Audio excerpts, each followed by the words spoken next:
वसन्तं हृदयारविन्दे सदा वसन्तं हृदयारविन्दे भवं भवानी सहितं नमामि भवं भवानी सहितं नमामि।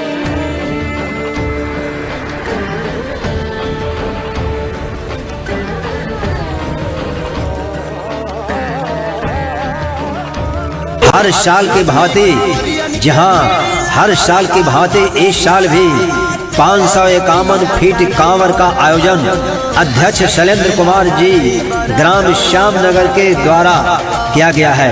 सुन गे कजलिया चले के बाटे बराबर पहाड़िया गे, सुन गे कजलिया चले के बाटे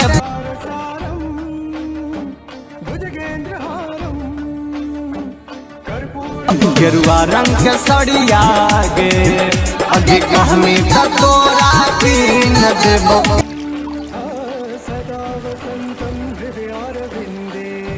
दिन शनिवार को ग्राम श्याम नगर से सुबह 10 बजे कांवरियों का जल यात्रा शुरू होगा। हथुआ से जलवा उठाई पूरा बाजार होते जई।